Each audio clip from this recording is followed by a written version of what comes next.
할렐루야, 함께 하신 주님을 찬양합니다. 오늘 같이 나눌 하나님의 말씀 고린도전서 11장 17절로 34절까지의 말씀을 통하여 성찬의 참된 의미라는 제목으로 같이 나누기를 원합니다. 자, 예수님께서 제정하신 성찬입니다. 이 성찬은 단순한 의식이 아닙니다. 주님의 십자가의 사랑과 구원의 은혜를 기억하는 아주 거룩한 예식이죠.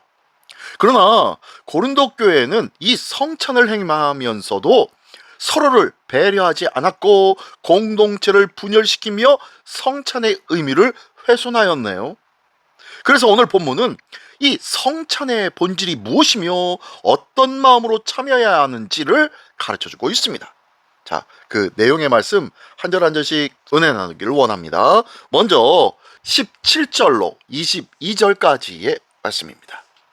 내가 명하는 이 일에 너희를 칭찬하지 아니하나니 이는 너희의 모임이 유익이 못되고 도리어 해로움이라.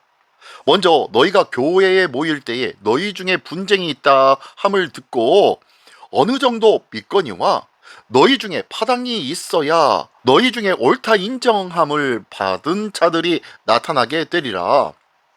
그런즉 너희가 함께 모여서 주의 만찬을 먹을 수 없으니 이는 먹을 때에 각각 자기의 만찬을 먼저 갖다 먹으므로 어떤 사람은 시장하고 어떤 사람은 취함이라. 너희가 먹고 마실 집이 없느냐? 너희가 하나님의 교회를 업신여기고 빈궁한 자들을 부끄럽게 하느냐? 내가 너희에게 무슨 말을 하랴? 너희를 칭찬하랴? 이것으로 칭찬하지 않노라. 네. 첫 번째 단락에서는요, 분열과 이기심으로 가득 차여서 성찬의 참된 의미를 무너뜨리고 있는 고린도 교회에 대하여 책망하고 있습니다.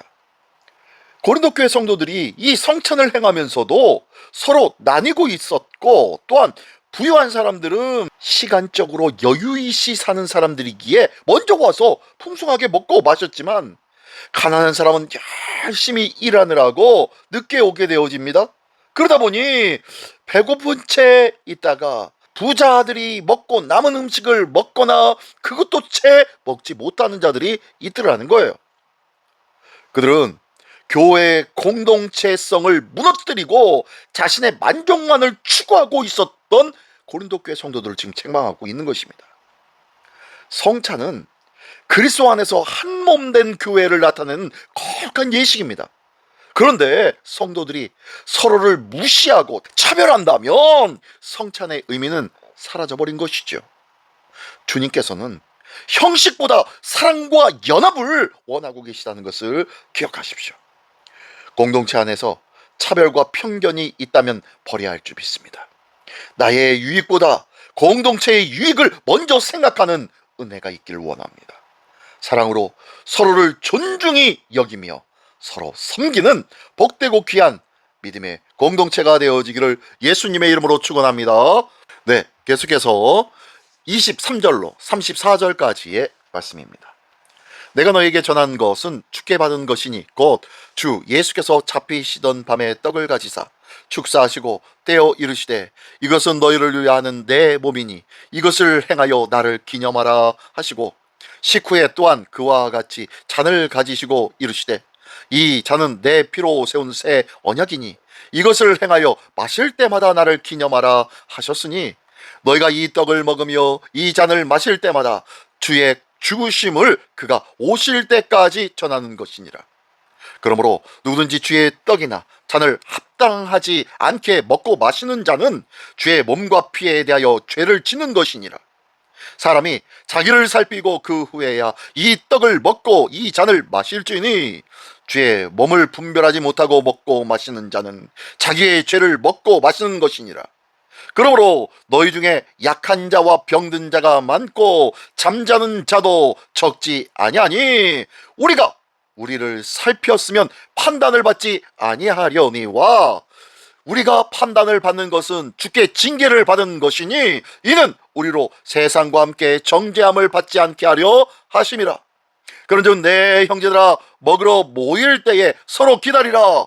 만일 누구든지 시장하거든 집에서 먹을지니 이는 너희의 모임이 판단받는 모임이 되지 않게 하려 함이라. 그 밖의 일들은 내가 언제든지 갈 때에 바로 자버리라. 아멘. 아멘. 네, 세 번째 단락에서는요, 주님의 몸을 분별하라고 말씀하고 있는 내용의 말씀입니다. 사도 바울은 주님께서 성찬을 제정하신 그 말씀을 다시 한번 전해주고 있습니다. 그러면서 떡은 주님의 몸, 잔은 주님의 피를 의미함을 설명해주고 있습니다. 또한 성찬은 주님의 죽으심을 기념하고 다시 오실 때까지 그 주님을 기다리는 신앙 고백이 바로 성찬인 것입니다. 그러므로 이 성찬에 참여하는 성도는 자기 자신을 먼저 살피고 주님의 몸을 분별하며 참여하여야 한다고 강조하고 있습니다.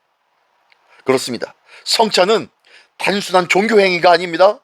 바로 십자가의 은혜를 기억하며 회개와 감사의 마음으로 참여하는 거룩한 예식이요 예배입니다.